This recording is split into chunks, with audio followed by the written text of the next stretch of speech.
دائما ارتبط بربك، لازم يكون عندك ثقة بالله وحسن ظن بالله. حسن الظن والثقة بالله هي التي تمشي حياتك، تخليك مرتاح البال، أن ما أصابك لم يكن ليخطئك، وما أخطأك لم يكن ليصيبك، وأن ما بك من نعمة فهي من الله سبحانه وتعالى. فلا تبطر على الناس ولا تتكبر، لأنك تعلم أنك ضعيف وبدون الله أنت لا شيء. رزقك عندما تبحث عن رزقك ما تطلبه بما حرم الله. لماذا؟ لأنك تعلم أن الرزق من الله، فلا تطلبه بما حرم الله، كما قال النبي صلى الله عليه وسلم. الرب إذا أردت أن تنمي ثقتك بربك، أبعطيك بعض الأشياء تساعدك. أولا تؤمن باسم الرب. ما معنى الرب؟ حنا ده أول كلمة نقولها، ما هي؟ الحمد لله إيش؟ رب العالمين. من هو الرب؟ الرب هو الذي يربي عباده. الله تبارك وتعالى يربينا ونحن ملكه، صح ولا لا؟ ألسنا نقول إنا لله وإنا إليه راجعون؟ نحن عبيده، نحن خلقه، يدبرنا كيف يشاء. هو الذي يعلم في مصالحنا. منا من لا يصلح إلا أن يكون فقيرا، ومنا من لا يصلح إلا أن يكون غنيا، ومنا من لا يصلح إلا أن يكون قويا وآخر ضعيف. هذا تدبير الله.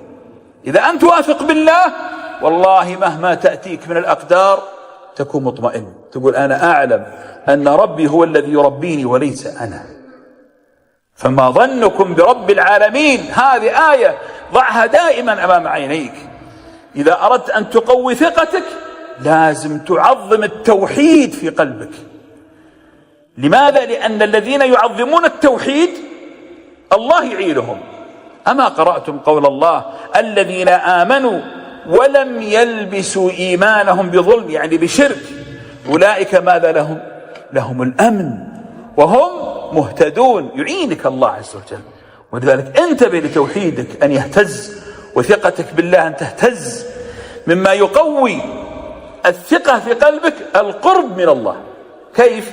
أليس الله يقول لي ولك وما يزال عبدي يتقرب إلي بالنوافل حتى أحبه؟ الله، إذا أحبك الله فإن أحببته كنت سمعه الذي يسمع به، وبصره الذي يبصر به، ويده التي يبطش بها، ورجله التي يمشي بها، ولئن سألني لأعطينه، ولئن استعاذني لأعيذنه. خلوا بس يحبك وشوفوا ماذا يفعل فيك الله سبحانه وتعالى.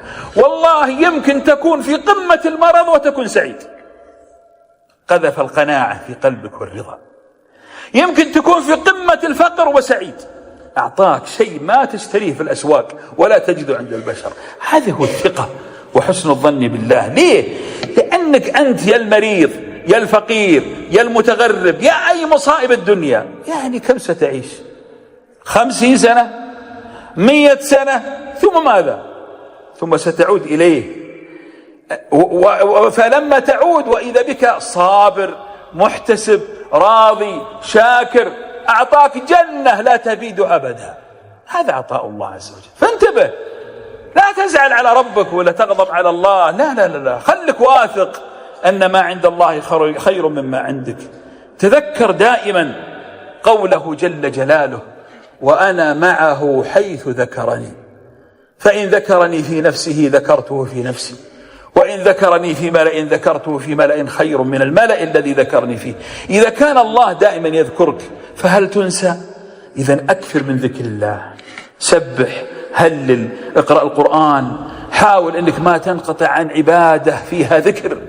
دائما اجعل لسانك رطب في الذكر، ما هو تجلس أمام الأجهزة بالساعات. وقليل من يذكر الله سبحانه وتعالى ثم يقول يا أخي وين ربي؟ وين ربك أنت؟ وين عن ربك؟ أنت وينك عن ربك؟ أنت وينك عن ربك؟ أنت آخر اهتماماتك ربك وتبغى ربك يعطيك كل شيء. ما هو معقول يا جماعة. لازم أن تكون قوي الصلة بالله. صلاتك أعظم حبل يصلك بالله هو الصلاة. فرضها بنفسه من حبها لها، وخلاها تراها 50 في اليوم الليلة، لكن رحمة الله فينا صارت 5. كيف الصلاة في قلبك أنت؟ على ما تشتهي ولا على ما يريد ربك؟ أنت الأبخص في نفسك، أنت محتاج الله يا جماعة. والله حنا محتاجين لله. إن أحسنتم أحسنتم لأنفسكم. انتبه لنفسك. صلى الفجر تكون في ذمته إلى المساء، صلى العشاء يكتب لك قيام نصف الليل، صلى العصر تشهد لك الملائكة.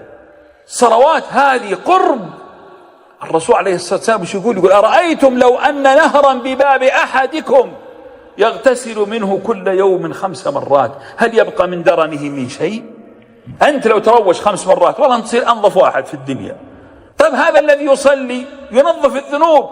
نظافة الذنوب إيش معناها؟ قوة الإيمان، القرب من الله، أن يكون الله وليك. ثم خذ ما عند الله من العطايا. عليك أيضا بالدعاء. الدعاء يا إخوة لا تقطع الدعاء، ارفع يديك دائما وقل يا رب، وابحث عن مستجاب الدعوة. منهم أكثر وأعظم مستجاب الدعوة أمك وأبوك. أكثر 2 يؤثرون في حياتك أمك وأبوك. كيف علاقتك فيهم؟ هم يدعون لك ويدعون عليك. اصلح ما بينك وبينهم وارفع يديك إلى الله سبحانه وتعالى. بعدين يا إخواني شوفوا، لا تظن أنك إذا دعيت وما أعطاك معناه في مشكلة. لا مو صحيح. والله يا إخوان أنا دائما أقف مع قصة يعقوب عليه الصلاة والسلام ويوسف. يعقوب فقد ابنه يا أحبابي. يعقوب منه موظف ولا رجال عادي؟ يعقوب نبي، ابنه إسحاق نبي، ابنه إبراهيم نبي، وابنه الذي فقده يوسف نبي. كلها سلسلة أنبياء. ومع ذلك يفقد ابنه ويعلم أن ابنه ما مات، وهذا أعظم الحزن وأعظم الفقد. شوف كيف الابتلاء. ما بحنا الواحد لا جاء شوية دين ولا شيء قال أنا يا أخي هذا الابتلاء ما هو ابتلاءات. ومن حكمة الله يا أحبابي أن أشد أنواع البلاء نزلت على الأنبياء. من اللي دفن 6 من أولاده؟ من هو؟ أليس محمد صلى الله عليه وسلم خير خلق الله؟ 6 يدفنهم عليه الصلاة والسلام، ويقذف في عرضه ويسلب ماله ويوصف بأقبح الصفات وهو محمد صلى الله عليه وسلم. إيش عاد انت؟ يعقوب ابيضت عيناه من الحزن فهو كظيم على ابنه، ومع ذلك ما زعل على ربه، استمر يدعو ربه وما أجاب الله دعاءه إلا بعد 40 سنة. ليه؟ ما هو لأن الله ما يحبه، لا، الله جالس يدبر أمور ثانية هناك. لازم يطلع ابنك يا يعقوب ويروح في ذيك البير المعينة، لأن في قافلة ستحمله ليذهب به إلى مصر، ولا بد أن يدخل على بيت عزيز مصر، ولازم يسجن عشان يصل إلى الملك. هذه سلسلة. هذا هو اللطيف، هذا هو التدبير. أنت لما تكون تحب الله ترضى بكل شيء، لكن لا صار إيمانك ضعيف أي شيء يزعلك. إخواني لازم نحيي الثقة في قلوبنا بربنا جل جلاله. وأنا أرجوك افتح جهازك اليوم وقل كيف أنمي ثقتي بربي، واسمعوا للعلماء، اسمعوا للمربين علشان تنمو ثقتك بالله. لأن كل ما نمت ثقتك ابشر والله بالعطايا من الله عز وجل.